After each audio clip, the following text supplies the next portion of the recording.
مولاي صل وسلم دائما أبدا على حبيبك خير الخلق كلهم. مولاي صل وسلم دائما أبدا على حبيبك خير الخلق كلهم. مولاي صل وسلم دائما أبدا. اما بعد فاعوذ باللہ من الشیطان الرجیم بسم اللہ الرحمن الرحیم.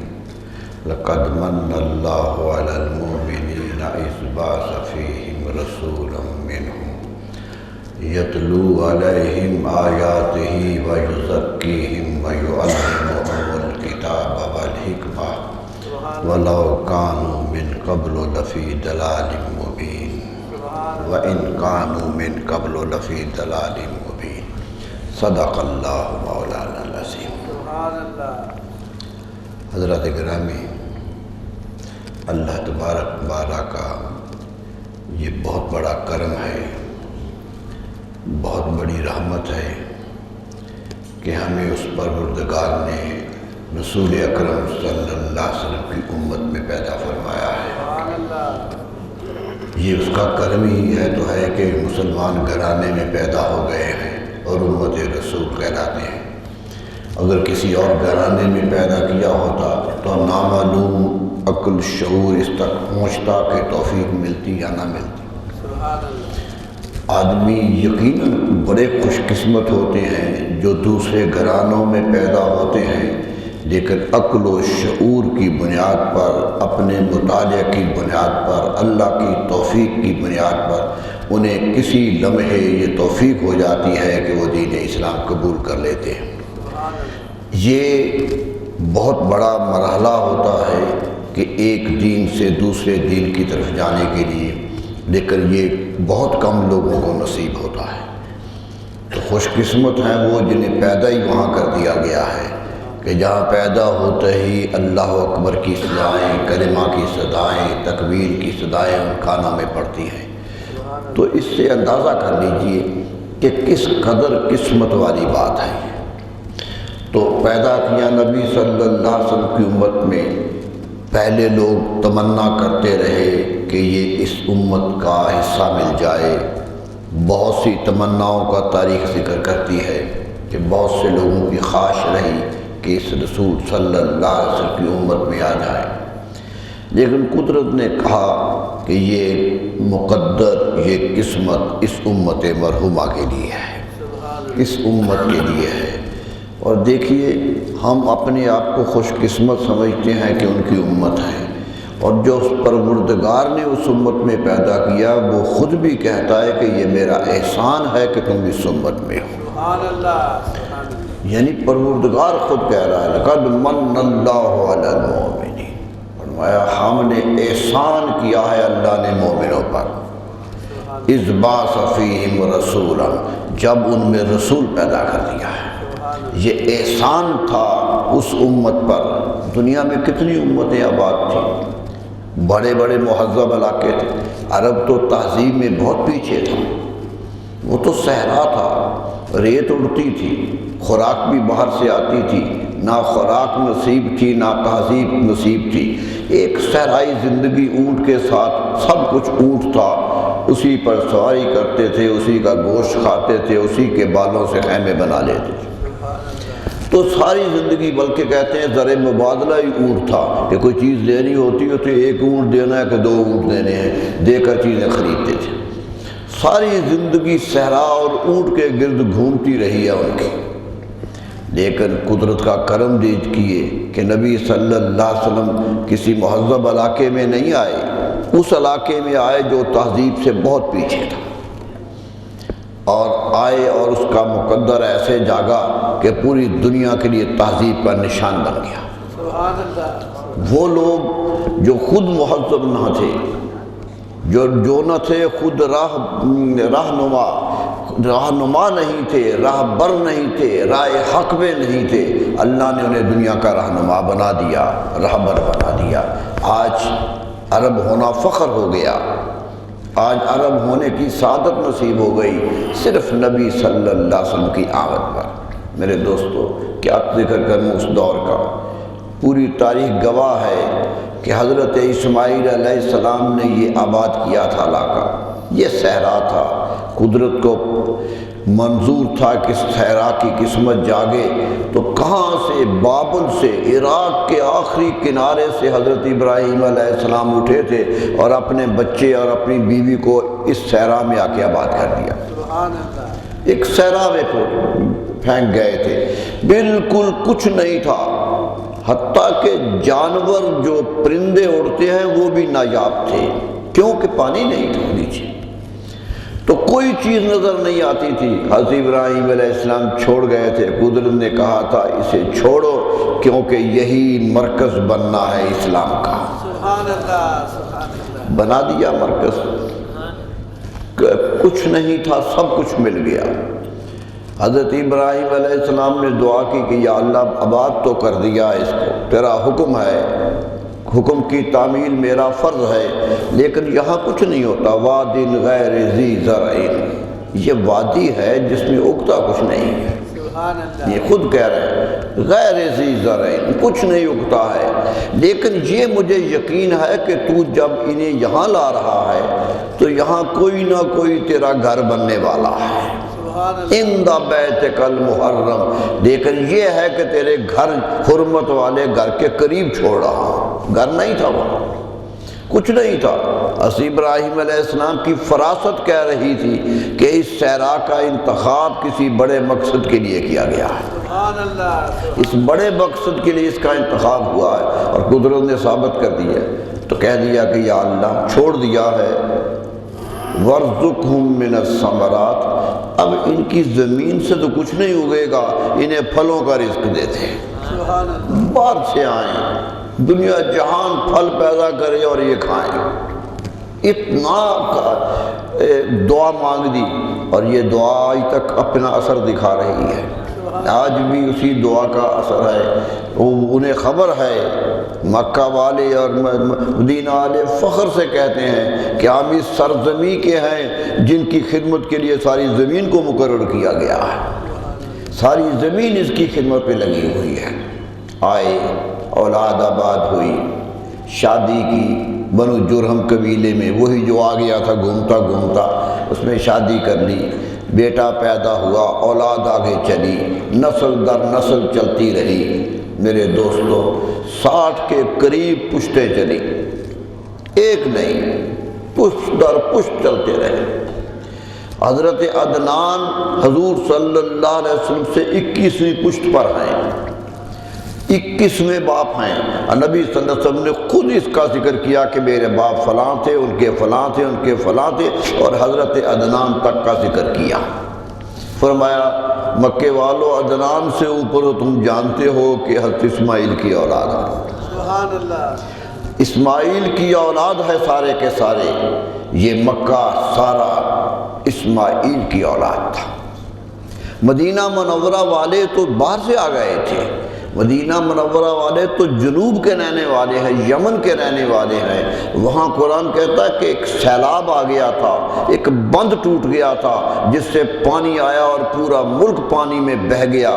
لوگ کچھ وہاں پانی میں دفن ہو گئے، موتیں ہو گئیں، کچھ بچ کے نکلے، کچھ کہیں چلے گئے، کچھ چلے گئے، کچھ لوگ مدینہ منورہ میں آ کے آباد ہو گئے۔ یہ بنی قحطان ہیں، یہ دوسری نسل ہے، اور کہا کہ ہم نے قحطانی قبائل کو بھی یہاں لا کے رکھ دیا ہے کہ دو ہی نسلیں حضرت نوح علیہ السلام کے بعد چلی تھی، ایک مکے میں آ گئی اور ایک وہاں سے اٹھ کے مدینہ میں آ گئی، دونوں نسلوں کا اجتماع کر دیا۔ تو میرے دوستو نبی صلی اللہ علیہ وسلم اس نسل سے آئے جو حضرت اسماعیل علیہ السلام کی نسل تھی۔ بار بار کہا کہ میں حضرت اسماعیل کی اولاد میں سے ہوں، بیٹے آتے رہے، چلتے رہے۔ میں اس کی تفصیل میں تو نہیں جانا چاہتا، ایک ایک کا نام لینے میں کتنا معتبر ہے۔ پورے عرب میں اعتبار اسی خاندان کا تھا۔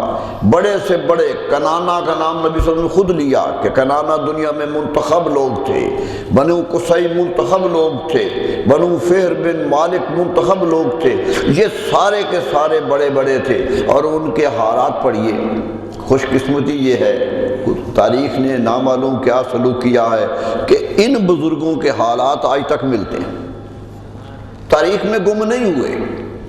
کتابیں لکھی گئیں کہ رسول اللہ صلی اللہ علیہ وسلم کی نسل آدم علیہ السلام تک کیسے چلتی ہے، ایک ایک نسل کا آدمی۔ آخر وہ دن آیا جس کا یہ سارا کا سارا انتظام جس کے لیے کیا گیا تھا، یہ سارا اہتمام کس کے لیے کیا گیا تھا؟ حضرت عبداللہ کی نسل سے نبی صلی اللہ علیہ وسلم دنیا میں تشریف لے آئے۔ میرے دوستوں، لوگوں کو خبر تو ہو گئی تھی کہ آنے والا آ رہا ہے، انتظار میں تھے، انتظار کی گھڑیاں ختم ہو گئی تھی۔ حضرت رسول اکرم صلی اللہ علیہ وسلم 12 ربیع الاول کی صبح اپنی ماں کی گود میں آ گئے۔ یہ ایک تاریخ کا وہ واقعہ ہے کہ عجیب بات ہے کہ بچے پیدا ہوتے ہیں۔ عرب میں کتنے بچے پیدا ہوئے جن کا پتہ ہی نہیں کب پیدا ہوا کب گیا، تاریخ نہیں خبر، ان کے پیدا ہونے کے آثار نہیں خبر، لیکن نبی صلی اللہ علیہ وسلم کے پر تاریخ کی ایسی نظر لگی ہوئی تھی کہ وہ آئے بھی جس طرح آئے سارے حالات محفوظ ہیں، سب کچھ محفوظ ہے کہ کیا پڑھتے ہوئے آئے، زبان کیسے ہل رہی تھی، سجدہ کیسے کر دیا تھا، ناب بریدہ کیسے تھے، ایک ایک تاریخ نے واقعہ نقل کر دیا اور سارے کا سارا ہمارے سامنے ہے۔ اس سے اندازہ ہوتا ہے کہ قدرت کا مقصود کیا تھا، قدرت نے فیصلہ کیا ہوا تھا کہ یہ آئیں گے کہ زندگی میں دنیا میں انقلاب برپا کریں گے۔ میرے دوستو، عرب جاہل ہو چکے تھے، تعلیم نہیں تھی عربوں میں، کوئی پڑھے لکھے لوگ نہیں تھے، حتیٰ کہ جب نبی صلی اللہ علیہ وسلم نے اعلان نبوت کیا تو پورے مکہ میں جو مرکزی شہر تھا، جو تجارتی مرکز تھا، جہاں تعلیم زیادہ ہونی چاہیے تھی، وہاں بھی 17 آدمی تھے جو صرف لکھنا پڑھنا جانتے تھے۔ پورے مکے میں صحراؤں میں سارے کے سارے کوئی پڑھا لکھا نہیں تھا، کوئی معلم نہیں، یہودی بار سے آتے تھے کچھ پڑھے لکھے، ورنہ عرب نہیں تھے۔ تہذیب ختم ہو گئی تھی، سلوک ختم ہو گیا تھا، ماں باپ کی عزت ختم ہو گئی تھی، بیوی کے حقوق نہیں رہے تھے، سارا نظام ہی بگڑ چکا تھا۔ قدرت نے پورے بگڑے ہوئے نظام میں نبی صلی اللہ علیہ وسلم کو بھیج دیا۔ سبحان اللہ۔ اتنا بڑا انقلاب آیا کہ وہی جو ماں کو بیچ دیا کرتے تھے، جوئے میں ہار دیا کرتے تھے، ان کے قدموں کے نیچے جنت رکھ دی۔ سبحان اللہ، سبحان اللہ۔ کہا یہ بیویوں کا کیا تھا، کس طرح بدلتے تھے، ان کے لیے احترام پیدا کر دیا۔ پورا انقلاب ہے پوری زندگی میں، ایک ایک چیز دیکھیے۔ ڈاکہ وہ ڈالتے تھے، محافظ بن گئے، اب محافظ ہیں وہ، اب ڈاکہ ڈالنے والا ڈاکہ نہیں ڈالتا ہے، بچیاں قتل کرنے والا بچیاں قتل نہیں کرتا ہے، مار دیتے تھے بچی پیدا ہوتے ہوئے، لیکن ان کو سکھا دیا کہ تہذیب کیسے رہا کرتی ہے۔ میرے دوستو، وہ آئے، تشریف لائے، لوگوں نے دیکھا، گھر والوں نے دیکھا، خوشی ہوئی۔ کیا کیفیت بیان کروں، بہت سے واقعات میں بیان کر چکا۔ حضور صلی اللہ علیہ وسلم کا 7ویں دن نام محمد رکھ دیا گیا۔ حضرت آمنہ رضی اللہ عنہ کہتی ہیں کہ میرے کان میں فرشتے نے کہا تھا کہ احمد نام ہے۔ آپ نے دادا کو بتایا کیونکہ وہی سرپرست تھے، والد تو تھے نہیں، کہ مجھے فرشتے نے کان میں کہا ہے کہ آنے والا احمد ہے، کیونکہ عیسیٰ علیہ السلام یہی کہہ کے گئے تھے۔ فرمایا بیٹی تیرا نام دیا ہوا، تیرا سنا ہوا نام معتبر ہے، لیکن میں نے تو فیصلہ کیا ہے کہ محمد نام رکھوں۔ میں حضور صلی اللہ علیہ وسلم فرمایا میرا نام فرشتوں کے ہاں احمد ہے اور زمین کے ہاں محمد ہے۔ احمد کا معنی جو بہت تعریف کرے، فرمایا میں نے رب کی اتنی تعریف کی ہے کہ کوئی انسان نہیں کر سکتا۔ پھر اس تعریف کا بدلہ یہ ہوا ہے کہ میں ایسا تعریف کیا ہوا بن گیا ہوں کہ کسی انسان کی ایسی تعریف ہوئی نہیں ہے۔ قدرت نے کہا اگر آپ احمد ہیں میرے لیے، میری حمد کرتے ہیں تو آپ کی حمد بھی ہوگی، اور ہو رہی ہے۔ کریا کریا بستی بستی ہو رہی ہے، پیدا ہوتے ہی شروع ہو گئی تھی۔ میرے دوستو، دادا تعریف کر رہا ہے، چچا تعریف، ابو لہب جیسا دشمن جو ساری عمر جس پر سورت پوری اتری، تب یدا ابی لہب، پوری سورت اتری۔ جب نبی صلی اللہ علیہ وسلم پیدا ہوئے تو باہر سے آ رہا تھا، سویبہ لونڈی تھی اس کی، یہ ابو لہب کی لونڈی ہے، اور اسی لونڈی نے رسول اللہ صلی اللہ علیہ وسلم کو دودھ پلایا ہے۔ وہ خوشی سے کہ بچہ پیدا ہوا ہے، باہر کھڑی تھی، یہ شکار سے آ رہا تھا، باہر سے آ رہا تھا، کہنے لگی سردار مکہ خبر سن لو۔ کہا کیا؟ کہا تیرے مرحوم بھائی کے گھر بچہ پیدا ہوا ہے، تیرا بھائی جو دنیا سے چلا گیا اس کے ہاں بچہ پیدا ہوا ہے۔ کہتا سچ کہتی ہو؟ کہا ہاں۔ کہا جاؤ، اس خوشی میں میں نے تجھے آزاد کیا۔ حضرت ثویبہ آزاد ہو گئی نبی صلی اللہ علیہ وسلم کی آمد پر۔ قدرت کہہ رہی تھی آنے والا غلاموں کی غلامی کاٹ دے گا، آزادیاں نصیب ہوں گی، کاٹ دیا۔ بعد میں وہ دشمن ہو گیا، اسلام نہیں لایا۔ قرآن کی آیت گواہ ہے کہ وہ سزا یافتہ ہے۔ حضرت عباس رسول اللہ صلی اللہ علیہ وسلم کے جو چچا ہیں، جو اسلام لے آئے تھے، دیکھیے بعض آپ کے خاندان والے لے آئے، بعض نہیں لائے۔ حضرت عباس رضی اللہ عنہ کہتے ہیں کہ میں نے خواب میں ابو لہب کو دیکھا، میں خواب دیکھ رہا تھا، ابو لہب میرا بھائی مجھے نظر آیا تو بہت تکلیف میں تھا، آگ میں جل رہا تھا، بہت تڑپ رہا تھا۔ میں نے کہا یہ دیکھ لیا نا سزا، نہیں مانا تھا تو نے بھتیجے کو، نہیں مانا تھا رسول اللہ صلی اللہ علیہ وسلم۔ کہنے لگا اب پتہ چلا غلطی کر گیا تھا، اب اندازہ ہو گیا غلطی کر گیا تھا۔ کہنے لگا لیکن ایک بات ہے، جب بھی سوموار کا دن آتا ہے میری انگشت شہادت سے ایسا رس نکلتا ہے، چوس لیتا ہوں تو ہفتے کی تکلیف دور ہو جاتی ہے، ہفتے کی تکلیف ہی دور ہو جاتی ہے۔ بخاری کی حدیث ہے، سب سے معتبر کتاب، کہ تکلیف دور ہو جاتی ہے۔ پوچھا یہ کیوں؟ کہا یہی ایک نیک عمل رہ گیا تھا، جب حضرت ثویبہ آئی تھی سامنے تو میں نے انگلی اٹھائے کہا تھا جاؤ آزاد کر دیا، قدرت نے یہ انگلی اٹھانا بھی قبول کر لیا ہے۔ دشمن ہے لیکن یہ ہے کیفیت کہ خوشی منا لی تھی۔ میرے دوستو اس لیے تو ہم کہتے ہیں خوشی مناؤ، اس لیے تو خوشیاں منانے کا ذکر کرتے ہیں کہ کیا ہے، ایک دشمن ہے جس پر قرآن کی نص گواہ ہے، وہ بھی امام بخاری لکھ رہے ہیں حضرت عباس کے حوالے سے کہ اسے اس خوشی کا اجر ملتا ہے۔ معلوم ہوتا ہے نبی صلی اللہ علیہ وسلم کی آمد کی خوشی کا اجر ہر انسان کو ملتا ہے، شرط یہ ہے کہ وہ خوشی کا اظہار کرتا رہے، کچھ اظہار کرے۔ ہر ایک کو اپنی خوشیاں نصیب ہوتی ہیں، دنیا میں بڑی نصیب ہوتی ہیں خوشیاں لوگوں کو، لیکن ساری خوشیاں قربان کر دے نبی صلی اللہ علیہ وسلم خوشی پر، یہی بہت بڑی نعمت اور سعادت ہے۔ تو میرے دوستو ایک اجر مل گیا اسے بھی، جس نے آپ کے ساتھ حسن سلوک کیا، اچھا سلوک کیا، قدرت نے کبھی اسے نظر انداز نہیں کیا، قدرت نے اس کا اجر ضرور دیا ہے۔ دیکھیے حضرت ثویبہ ابو لہب کی لونڈی تھی، کتنی منزلت ملی کہ دودھ پلانے والی بھی بنی، اور قانون یہ ہے کہ دودھ پلانے والی عورت جس کو دودھ پلائے وہ اس کی ماں ہوتی ہے، رضاعت کی ماں بنتی ہے۔ اور یہی جب حضرت آمنہ کا انتقال ہو گیا ابوا پر تو یہی لے کے رسول اللہ کو مکے آئی تھی، انہی کے گود میں رسول اللہ صلی اللہ علیہ وسلم اتنا پیار کیا ان سے، حضرت ام ایمن سے پیار کیا، لونڈی تھی، حضرت حلیمہ تو ماں تھی، پھر بھی 2 سال دودھ پلایا تھا، وہ تو بہت بڑا مقام ہے، بڑی توقیر ہے زندگی میں۔ لوگ آج بھی جنت البقیع میں جا کے کھڑے ہو جاتے ہیں، لوگوں کو دیکھیے تو جمگٹا ہوتا ہے وہاں زیادہ جہاں حضرت حلیمہ کی قبر۔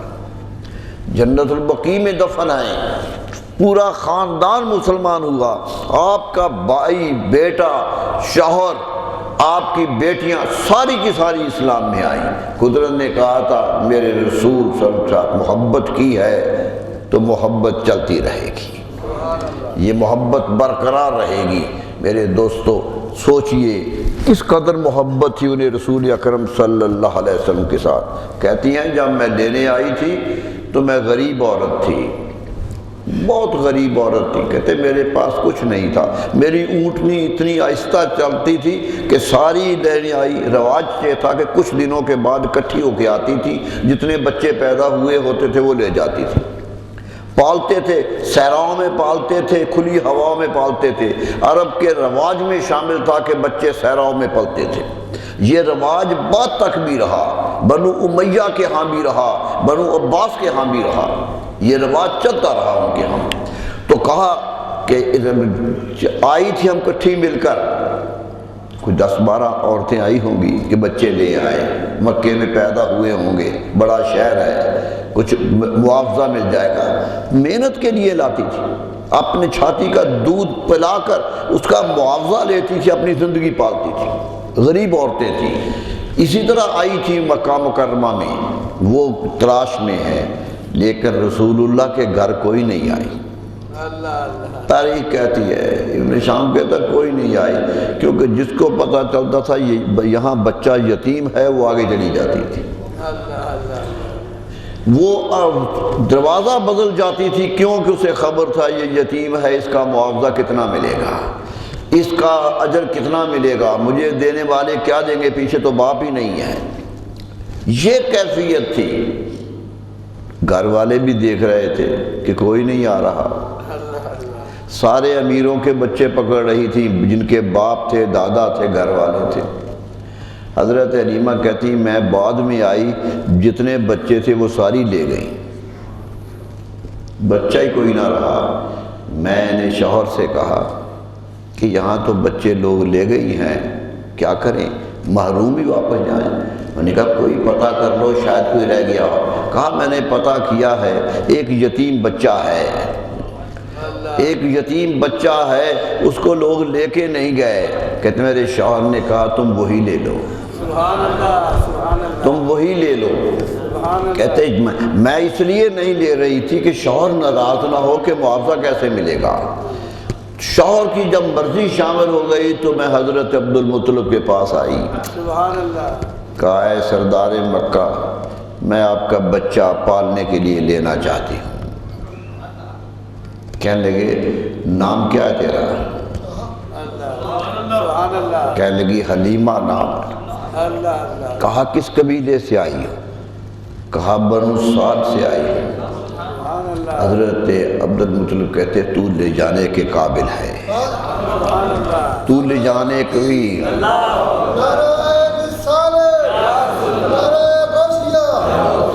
کیوں لے جانے کے قابل ہے؟ حضرت عبد المطلب نے کیا دیکھا؟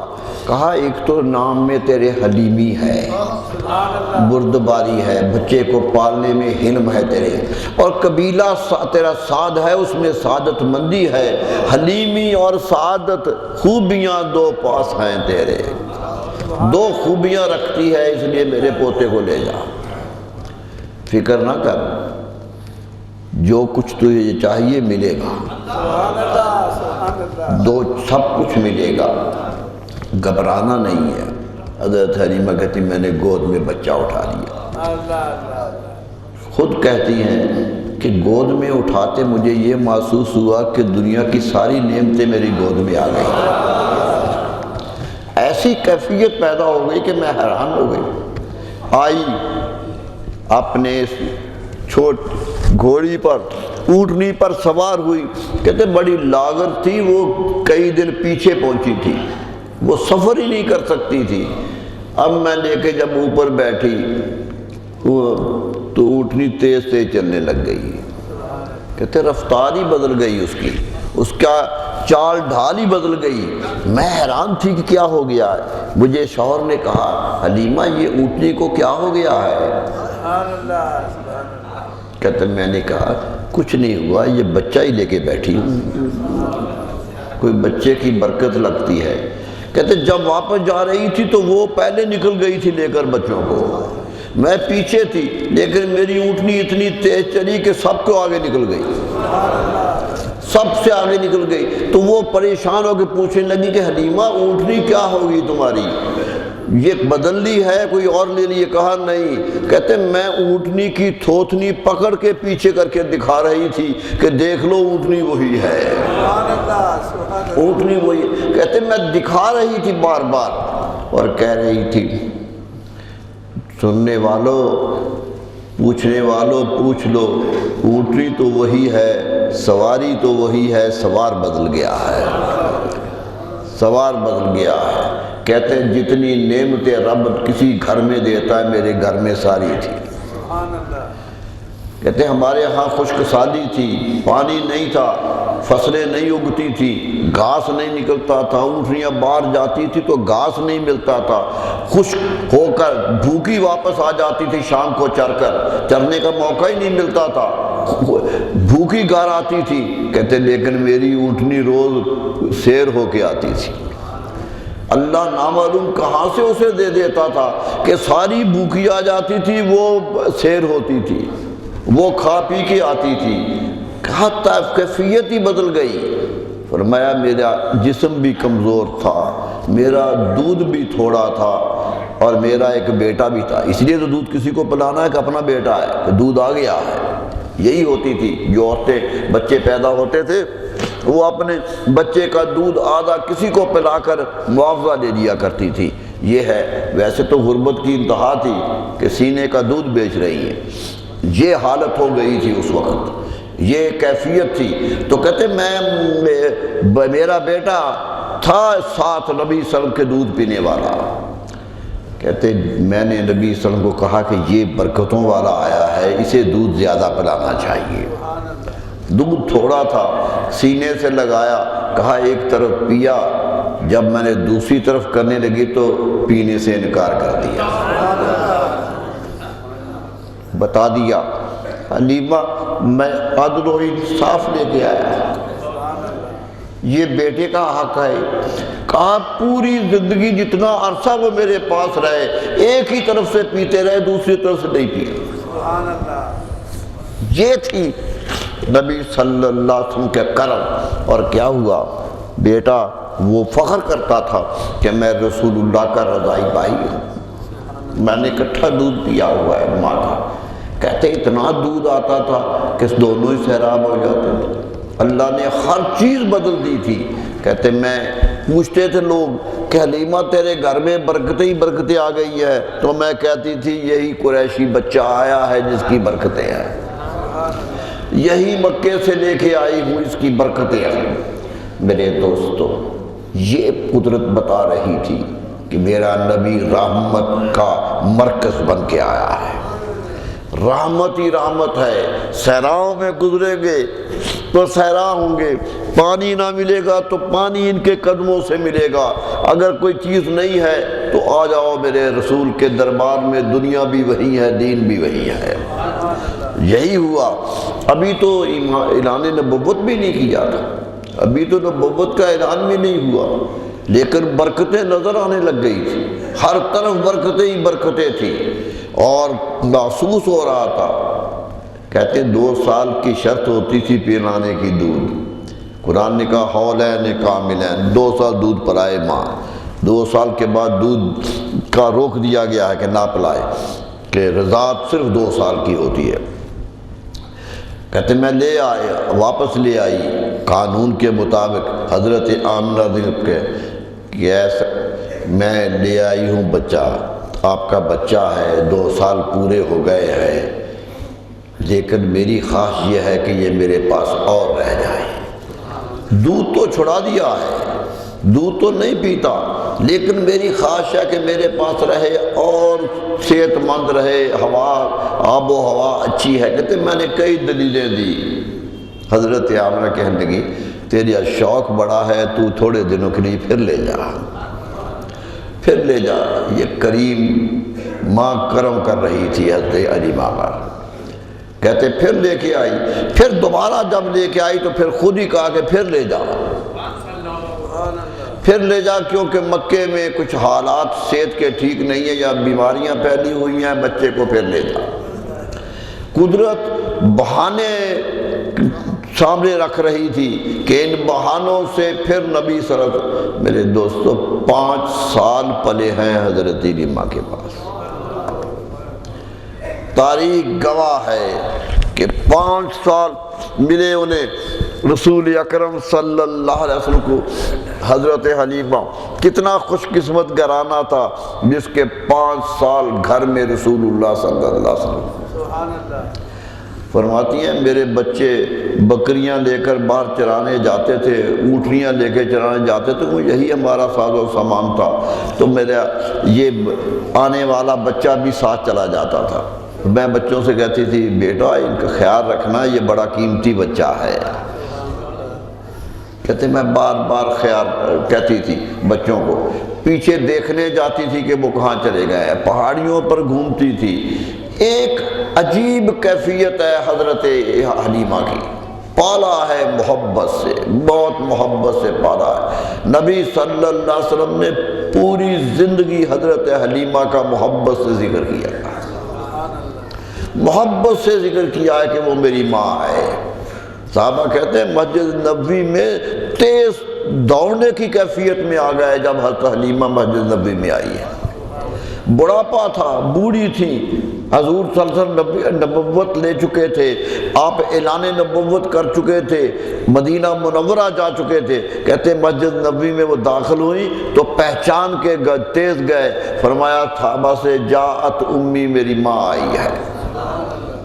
کہتے لپٹ گئے جا کر، پیار سے لپٹ گئے حضرت حلیمہ کے ساتھ۔ میرے دوستو کتنی قسمت پائی ہے، ایک صحرائی عورت، نہ پڑھی لکھی نہ دولت، کچھ نہیں ہے جس کے پاس، لیکن قدرت نے اسے دیا ہے اور فخر کیا ہے نبی صلی اللہ علیہ وسلم نے۔ صحابہ نے پوچھا ایک دفعہ کہ یا رسول اللہ آپ جب بات کرتے ہیں تو جی کا چاہتا ہے آپ کرتے ہی رہیں، آپ کی گفتگو سن کے بڑا لطف آتا ہے، آپ بھی عرب ہیں، عربی کی گفتگو کرتے ہیں، لیکن آپ کے لفظ بڑے صاف ہوتے ہیں اور اس میں مٹھاس بڑی ہوتی ہے، تو بڑے میٹھے، ایک ایک لفظ یاد رہ جاتا ہے۔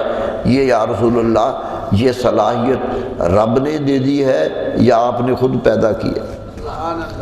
یہ صلاحیت کیسے آئی؟ فرمایا قدرت کا انعام بھی ہے، لیکن یاد رکھو ولدتنی قریش ونبتنی بنو سعد، فرمایا یاد رکھو مجھے قریش کے خاندان نے جنم دیا تھا، اور تم جانتے ہو قریش کی زبان سب سے اچھی زبان تھی۔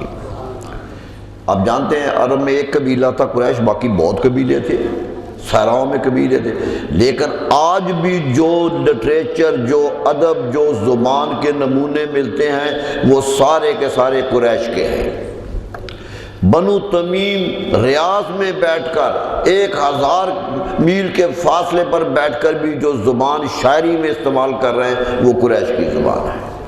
اس لیے لوگ کہتے ہیں، یورپین کہتے ہیں کہ وہ اگرچہ بدو تھے، اگرچہ صحرا نشین تھے، لیکن بڑا تہذیبی فیصلہ انہوں نے کر لیا تھا کہ جو زبان ادب میں استعمال ہوگی وہ ایک ہی ہوگی۔ اس لیے آج عربی پڑھنے والوں کو دقت نہیں ہوتی، ورنہ ایک زبان دوسری زبان سے کتنا فرق ہے، بولتے مختلف تھے۔ بنو تمیم کی بولی اور تھی، بڑا فرق تھا اس کی عربی میں، مکے والوں کی عربی بالکل مختلف تھی، علاقے میں فرق تھا بولنے کا، لیکن لکھتے ایک ہی تھے۔ اور یہ زبان جو آج قرآن کی زبان ہے، یہ کہا جاتا ہے کہ لغت قریش ہے، قریش یہی زبان بولتے تھے جس میں قرآن نازل ہوا۔ اس لیے حضرت عثمان رضی اللہ عنہ نے کہا تھا جب آپ قرآن مجید کی اکٹھا کرنے لگے نا، کیونکہ جب آذربائیجان فتح ہوا تو وہاں سے شکایت آ گئی کہ کچھ لوگ قرآن کے لفظ غلط بولتے ہیں، ان کی زبان عربی نہیں ہے، وہ لفظ بولتے ہیں تو غلط بول دیتے ہیں۔ تو حضرت عثمان رضی اللہ عنہ سے پریشان ہو گئے، آپ نے ایک بورڈ بنایا کہ بیٹھ کر قرآن کا لہجہ بھی متعین کر دیا جائے کہ پڑھنا بھی ایسے ہے۔ ایک تو لفظ وہی ہے، وہ حضرت صدیق اکبر نے کر دیے تھے کہ قرآن ایک جگہ اکٹھا کر دیا تھا، فرمایا اب لہجہ بھی ایک کر دو کہ قیامت تک اسی لہجے میں پڑھا جائے، تو یہ کر دو۔ اور کہا کیا تھا کہ جب بھی کسی لفظ کے بولنے میں شک پڑے تو کسی پرانے قریش کے خاندان کے مرد کے پاس جا کے پتہ کر لے۔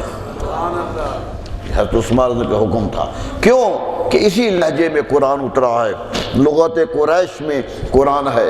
اگرچہ میں ذاتی طور پہ سمجھتا ہوں کہ قرآن کا اپنا لہجہ ہے، یہ قسمت کی بات تھی کہ قریش کے قریب ہو گیا ہے، کیونکہ قرآن پابند نہیں تھا قریش کے لہجے کا۔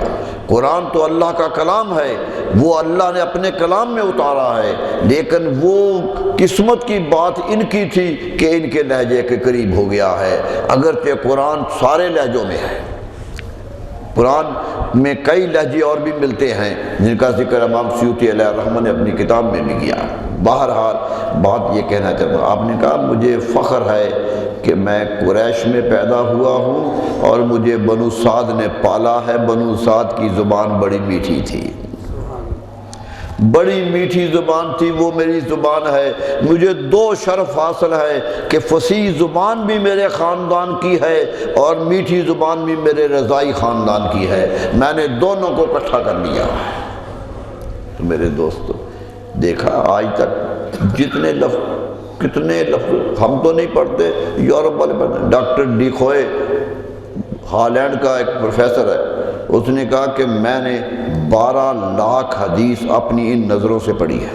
سبحان اللہ، سبحان اللہ۔ یورپین ہے، عیسائی ہے، عربی کا ماہر ہے، بہت بڑی کتابیں عربی میں لکھی، کہتا 12 لاکھ۔ آج بڑے سے بڑا محدث بھی یہ دعویٰ نہیں کر سکتا۔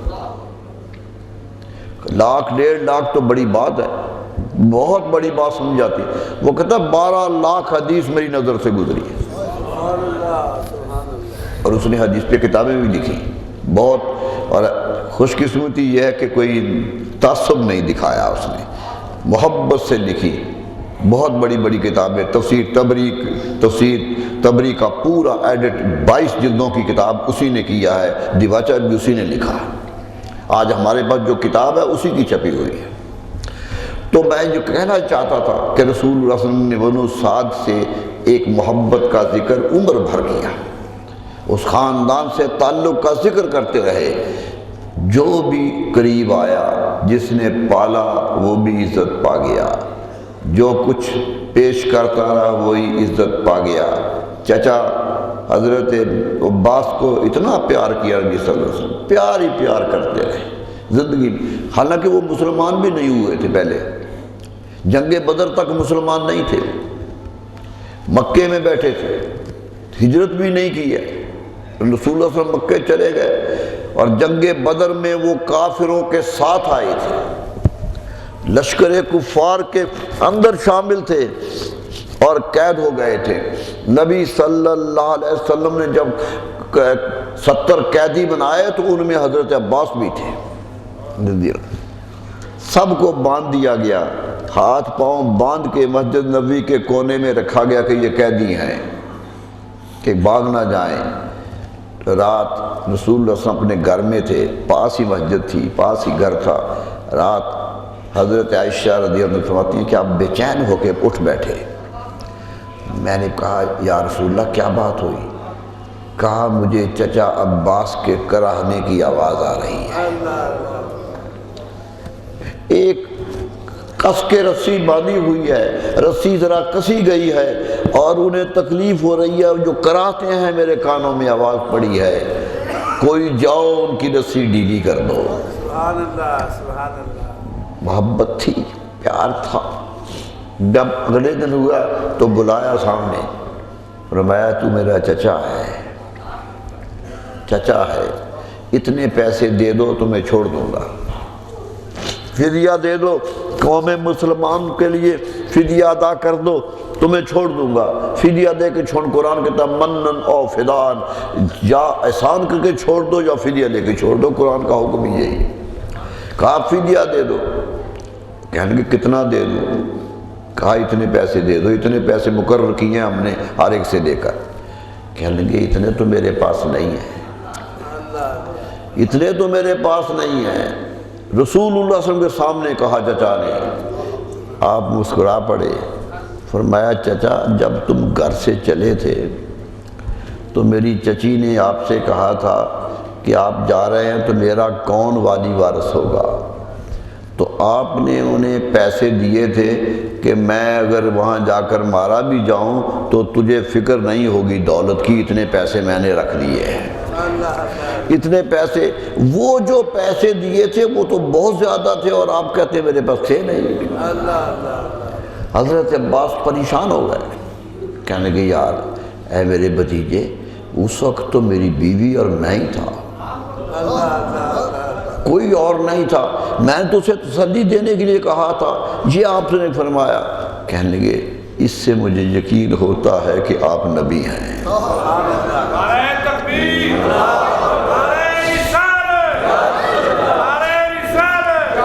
کہا یقین ہو گیا ہے کہ آپ کے منہ سے وہ خبر سنی ہے جو کوئی نہیں جانتا۔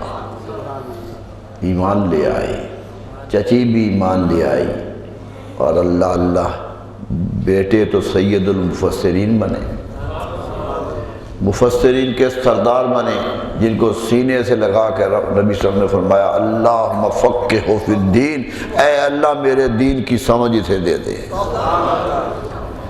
ایک دعا مانگی، ایسی دعا جو کسی کے لیے نہیں مانگی گئی۔ یا اللہ، 13 سال کے تھے جب رسول اللہ دنیا سے چلے گئے، 13 سال کی عمر تھی عبداللہ بن عباس رضی اللہ عنہ کی، لیکن حتیٰ کہ صحابہ جب حدیث وہ پڑھتے تھے تو قبول کرنے سے سوچتے تھے کہ یہ بچہ تھا، حدیث تو بالغ مرد سے لینی چاہیے، تو کہتے میں نے اعلان کیا تھا کہ نہیں میں بالغ ہو چکا تھا، اعلان کرنا پڑا، وغیرہ لوگ حدیث نہیں مان رہے تھے، یہ اتنی چھوٹی عمر تھی، لیکن رسول اللہ نے سینے سے لگا کے دیا اللہم فقہہ فی الدین وعلمہ التاویل، قرآن کے معنی کی جتنی تعویلیں ہو سکتی ہیں ساری اسے سکھا دے۔ سبحان اللہ۔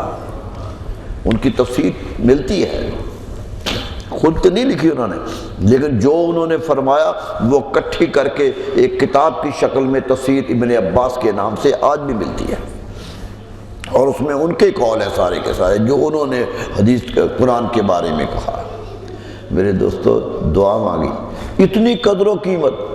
دیکھیے صحابہ کے ہاں قدر کس چیز کی تھی؟ جو رسول اللہ سے نسبت رکھتا ہے، نسبت کی قدر تھی، لفظوں کی قدر تھی، ارشادات کی قدر تھی۔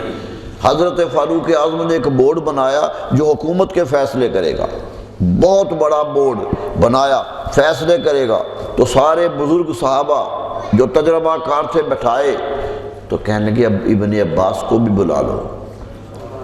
صحابہ کہنے لگے وہ تو بچے تھے، انہیں کیا بلانا ہے، بچے ہیں۔ فرمایا بچے تو ضرور ہیں لیکن میرے نبی کی دعا ان کے لیے ہے، یہ دعا بچہ بھی ہو تو معتبر ہے۔ حضرت فاروق اعظم کو فیصلہ کرتے ہوئے اپنے پہلو میں انہیں بٹھایا کرتے تھے، کیونکہ انہیں دعا ملی ہے نبی اکرم صلی اللہ علیہ وسلم کی۔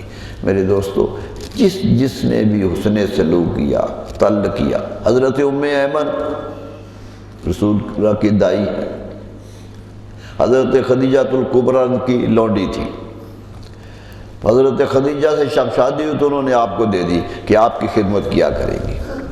ام ایمن، میرے دوستو کیا نام ہے، کیا مقام اور مرتبہ ہے حضرت ام ایمن۔ یہ وہ ہیں جن سے حضرت زید بن حارثہ کا نکاح ہوا ہے اور جس کا بیٹا اسامہ بن زید ہے، سپہ سالار ہے۔ 14 سال کی عمر تھی کہ رسول اللہ نے سپہ سالار بنا دیا۔ سبحان اللہ، سبحان اللہ۔ رسول اللہ صلی اللہ علیہ وسلم نماز پڑھتے تھے، بچے آ جاتے تھے، ایک طرف امام حسن کو اٹھاتے تھے اور دوسری طرف اسامہ کو اٹھا کے ہاتھ میں اٹھا کے نماز میں کھڑے ہو جاتے تھے۔ سبحان اللہ، سبحان اللہ۔ اتنی قدر کیا۔ اتنی عظمت ان کو ملی ہے حضرت اسامہ رضی اللہ تعالیٰ عنہ کو کہ حضور صلی اللہ علیہ وسلم نے آخری لشکر جو بنایا اس کی کمان اس کے دے دی، سپاہ سالار بنا دیا۔ اور اس لشکر میں کون کون تھے؟ حضرت فاروق اعظم تھے، سبحان اللہ، اس لشکر کے سپاہیوں میں سے تھے، بڑے بڑے صحابہ سپاہی تھے جس کے کماندار حضرت اسامہ بن زید تھے۔ یہ لشکر روانہ کیا خود نبی صلی اللہ علیہ وسلم نے۔ ابھی لشکر مدینے سے 1-2 میل ہی گیا تھا کہ خبر آ گئی کہ رسول اللہ صلی اللہ علیہ وسلم دنیا سے چلے گئے۔ اللہ یہ لشکر وہیں ٹھہر گیا کہ کیا کیا جائے۔ جب حضور صلی اللہ علیہ وسلم کو دفن کر دیا گیا تو حضرت صدیق اکبر نے حکم دیا کہ جاؤ۔ خلافت صدیقی کا پہلا حکم ہی یہ تھا کہ یہ لشکر جس مقصد کے لیے رسول اکرم صلی اللہ علیہ وسلم نے بھیجا ہے جاؤ۔ اور آپ کو یہ بھی بتاؤں کہ بھیجا کیوں تھا کہ جنگ موطا میں ان کے والد حضرت زید شہید ہو گئے تھے۔ حضرت زید رسول اللہ کے غلام تھے، خادم تھے، شہید ہو گئے تھے۔ رسول اللہ کو اتنا دکھ ہوا تھا کہ اس کے خلاف، ان کے رومیوں کے خلاف لشکر تیار کیا تھا اور جوان بیٹے کو کہا کہ اپنے باپ کا بدلہ دے گا۔ جوان بیٹے کو سپاہ سالار بنا دیا کہ بدلہ لے۔ رک گیا، صحابہ نے کہا لشکر نہ بھیجیے، حالات ٹھیک نہیں ہیں، نبی صلی اللہ علیہ وسلم دنیا چلے گئے ہیں، بغاوتیں شروع ہو گئی ہیں، اس لیے آپ روک لیجئے۔ فرمایا نہیں، لشکر جائے گا، یہ رسول اللہ کا حکم ہے۔ حضرت فاروق اعظم اللہ آئے کہ اے امیر المومنین، لشکر بھیجنا ہی ضروری ہے تو سپاہ سالار بدل دیجئے۔ رسول اللہ صلی اللہ علیہ وسلم نے تو محبت سے انہیں مقرر کر دیا تھا کیونکہ ان کے والد کی بات تھی، تو اب تو حالات بدل چکے ہیں، کسی تجربہ کار سپاہ سالار کو سپاہ سالار مقرر کیجئے۔ تو کیا کیا حضرت صدیق اکبر نے کہ فاروق اعظم یہ میں نہیں کروں گا، میرے دوست میں یہ نہیں کروں گا، جس کا نام لے کر رسول اللہ نے سپاہ سالار بنایا ہے ابو بکر کی طاقت ہی نہیں ہے کہ اسے بدل سکے، وہی جائے گا۔ اور وہی گئے۔ ہٹی لکھتا ہے، امریکن فلاسفر مورخ ہے، ہسٹری آف دی عرب لکھی، عربوں کی تاریخ لکھی، بڑی قیمتی کتاب لکھی اس نے۔ وہ کہتا ہے کہ میں آج تک حیرت زدہ ہوں کہ یہ لشکر کتنا کام جا رہا کہ 40 دن کے بعد مدینہ آ گیا، 40واں دن تھا کہ مدینہ میں داخل ہو گیا اور پورا علاقہ فتح ہو چکا تھا۔ سبحان اللہ، کہا میں آج سوچتا ہوں تو 40 سال میں بھی اتنی فتوحات نہیں ہوتی یہ جو 40 دن میں کر کے آ گیا تھا۔ کیوں؟ یہ رسول اللہ کا پیار بول رہا تھا، رسول اللہ کی محبت بول رہی تھی۔ یہ تو کس کس سے پیار نہیں کیا، بستی بستی سے، جگہ جگہ سے، ایک خاص بتا دیا کہ جو مجھ سے پیار کرتا ہے میں اس سے پیار کرتا ہوں۔ یاد رکھ لیجئے میرے دوستو، پیار کرنا انسان کی فطرت میں ہے، وہ کبھی کسی سے کرتا ہے، کبھی کسی سے کرتا ہے۔ قرآن کہتا ہے کہ ہم کسی پیار سے تمہیں روکتے نہیں ہیں، نہیں روکتے، کرو پیار جتنا کر سکتے ہو، لیکن یہ یاد رکھو کہ سارے پیار میرے نبی کے پیار کے نیچے رہنے چاہیے۔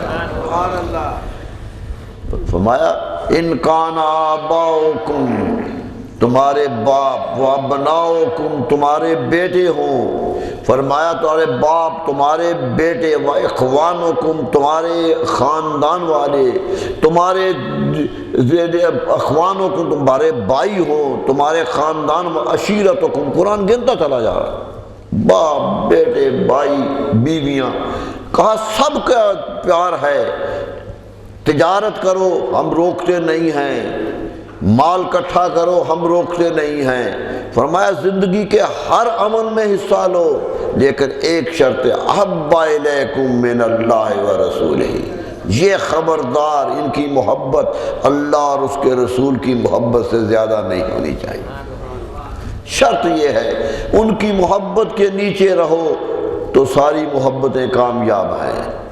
پیار کرو کتنا لوگوں سے کر سکتے ہو، لیکن پیار یہ سمجھ کے کرو۔ صوفیہ کرام تو کہتے ہیں ہم جو بھی کرتے ہیں رسول اللہ کا حکم سمجھ کے کرتے ہیں، ہم تو کرتے ہی رسول اللہ کو حکم سمجھ کے کرتے ہیں.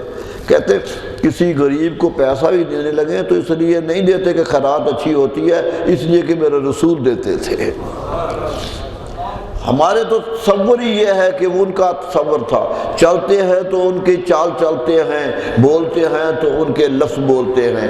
کہا زندگی بھاری یہی رہتی ہے، یہی زندگی کا حصہ ہے. میرے دوستو، رسول اکرم صلی اللہ تشریف لائے، پیار کیا لوگوں سے، محبت کی لوگوں سے، مکے سے پیار کیا. فرمایا مکہ مجھے پیارا ہے، مدینہ مجھے پیارا ہے. مدینہ منورہ گئے تو مدینے کا پیار کا ذکر کیا. لوگوں نے کہا کہ شاید یہ مکہ فتح ہوگا تو چلے جائیں گے، یہ مکہ فتح ہوگا تو واپس چلے جائیں گے. فرمایا نہیں، میں جہاں سے ہجرت کر آیا ہوں وہاں واپس نہیں جاؤں گا. نہیں، مکہ فتح ہوا، 8 ہجری میں مکہ فتح ہوا. صحابہ کرام کے دل میں خیال آیا کہ یہ یہی رہ جائیں گے. گھر ہیں آپ کے، 2 گھر تھے مکہ مکرمہ میں. ایک حضرت عبداللہ کا گھر ہے جو آج لائبریری بنا ہوا ہے، جس میں لائبریری ہے، اور ایک حضرت خدیجہ رکبہ گھر تھا جو صفا مروہ پہاڑی کے اندر آ گیا ہے، بالکل مروہ پہاڑی کے کنارے پر تھا. دونوں مکان جو ہے رسول اللہ صلی اللہ علیہ وسلم کی ذاتی ملکیت تھے، لیکن آپ مکانوں کے اندر بھی نہیں گئے. فرمایا رب کے راستے پہ چھوڑ دیے تھے، چھوڑ کی طرح گئے تھے. قرآن کہتا ہے کہ چھوڑو، اگر دولت کی خاطر چھوڑو گے تو ہجرت نہیں ہوگی. ہجرت یہ ہے کہ اللہ کی خاطر چھوڑ کے چلے گئے تھے. فوراً بعد جنگ حنین ہو گئی. حنین کی جنگ بڑی خطرناک جنگ ہے. قرآن مجید نے اس کا تذکرہ کیا. قرآن کی آیتیں اتری حنین جنگ میں کہ حنین میں دیکھو کیا ہو گیا تھا. اذ اعجبتکم کثرتکم، جب تمہیں اپنی کثرت کا ناز ہو گیا تھا. صحابہ کہتے تھے 313 بدر جیت گئے ہیں، اب تو ہزاروں ہیں، اب تو مکہ بھی فتح کر لیا ہے، اب تو طاقت ہی بڑی ہے. بڑی طاقت کا اظہار تھا. لیکن کیا ہوا؟ پاؤں اکھڑ گئے، پاؤں اکھڑے، شکست کے نشان پیدا ہو گئے. پورا لشکر اسلامی ہل گیا. نبی صلی اللہ علیہ وسلم پہلی مرتبہ خود تلوار لے کے میدان میں آئے، خود تلوار لے کے میدان میں نکلے اور پکارتے تھے انا النبی لا کذب انا ابن عبد المطلب. لوگوں میں جھوٹا نہیں ہوں، نبی ہوں، جھوٹا نبی نہیں ہوں، سچا نبی ہوں، اور میں عبد المطلب کا بیٹا ہوں. اپنے دادا کا نام دیا کہ اس کا بیٹا ہوں، پیچھے ہٹنے والا نہیں ہوں. پھر کیا تھا؟ جنگ جیت لی. حنین کی جنگ، ہری ہوئی جنگ جیتی. جیت کے بہت غنیمت کا مال ملا، بے تحاشا غنیمت. کسی جنگ میں اتنی غنیمت نہیں آئی جتنی حنین میں آئی. آپ نے تقسیم کیا، بھر بھر کے لوگوں کو دیا. مکے والوں کو زیادہ دے دیا کیونکہ وہ بھی 6 مہینے پہلے مسلمان ہوئے تھے، ان کو بہت دیا. مدینے والے پریشان ہو گئے کہ ہمیں تھوڑا ملا، ان کو زیادہ مل گیا. جوانوں میں خواہش ہوتی ہے نا کہ غنیمت آئی ہے، کوئی اتنی بری خواہش بھی نہیں تھی. خیال آ گیا. نبی صلی اللہ علیہ وسلم کو پتہ چلا تو خود منبر پہ آ گئے. فرمایا لوگوں، میں نے ان کو اس لیے دیا ہے کہ ان کے ابھی دل کمزور ہیں، ابھی تازہ تازہ مسلمان ہوئے، میں انہیں اسلام پہ پکا کرنے کے لیے دے رہا ہوں. لیکن مدینے والوں، تم سے ایک بات کہتا ہوں، کیا قبول ہے تمہیں کہ وہ اونٹ لے کے جائیں، مال غنیمت سے جھولیاں بھر کے جائیں، اور تم مجھے ساتھ لے کے جاؤ، فیصلہ تم کرو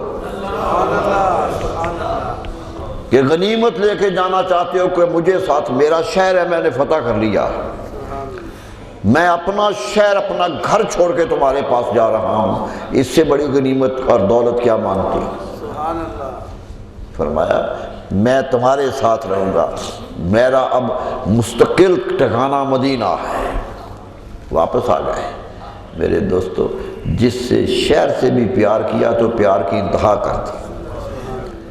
مدینہ منورہ. فرمایا موت کی تمنا نہ کرو، مرنے کی خواہش نہ کرو، وہ اللہ نے مقرر کیا ہوا دنوں مر جاؤ گے.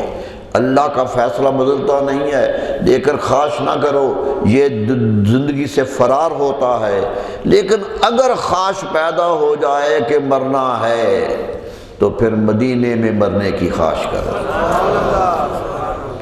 فرمایا پھر مدینے میں مرنے کی خواہش کرو، من مات فی المدینہ کنت لہ شفیعا یوم القیامہ، جو مدینے میں آ کے مر گیا قیامت میں اس کا سفارشی ہوں گا، میں شفاعت کروں گا اس کی۔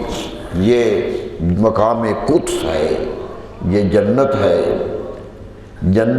وہ بقیع غرقد تھا قبرستان، مدینہ منورہ کا جو قبرستان اسے بقیع الغرقد کہتے تھے کہ نیچا قبرستان ہے، بڑی نیچی سی جگہ پہ قبرستان بنایا گیا تھا، پانی اکٹھا ہو جاتا تھا۔ حضور نے فرمایا نہیں، یہ جنت بقیع الغرقد نہیں ہے، یہ جنت البقیع ہے، جنت کا نام دے دیا، اور آج بھی وہ جنت البقیع ہے۔ میرے دوستو یہ تھا آنے والے کا انقلاب، کتنا بڑا انقلاب آیا، صحابہ پیدا ہوئے، وہی حضرت فاروق اعظم سب سے بڑے جرنیل تو وہی ہیں نا اسلام کے، دنیا مانتی ہے، ہم نہیں، کافر بھی مانتے ہیں کہ ان سے بڑا جرنیل نہیں ہے۔ ہر یورپ کی کوئی کتاب پڑھو جرنیل بڑے کا ذکر کرے تو فاروق اعظم رضی کا ذکر ہوتا ہے، 10 سال جرنیلی کر کے دکھائی ہے، حکمرانی کر کے دکھائی ہے۔ ایک دن بیٹھے ہوئے تھے، صحابہ کہنے گے آپ پریشان بیٹھے ہوئے ہیں؟ کہا نہیں، کچھ اطمینان سے سوچ رہا ہوں۔ کہا کیا؟ فرمایا میں کہتا ہوں اے عمر تو وہی ہے نا کہ اونٹ چلایا کرتا تھا، اور جب اچھی طرح اونٹ تیرے قابو نہیں آتے تھے تو تیرا چچا تجھے مارا کرتا تھا، تیرا چچا تجھے سزا دیتا تھا کہ اونٹ نہیں سنبھال سکتا، لوگوں میرے پاس 8-10 اونٹ نہیں سنبھالے جاتے تھے، چچا سزا دیتا تھا، یہ میرے نبی کا کرم ہے کہ آج پوری سلطنت سنبھال کے بیٹھا ہوا، آج اتنی بڑی سلطنت سنبھالی ہوئی ہے، یہ کس کا کرم ہے؟ میں تو کہیں پڑھنے نہیں گیا، کہیں سے سپاہ سالاری سیکھنے نہیں گیا، میں تو قدموں میں زندگی گزار کے آیا۔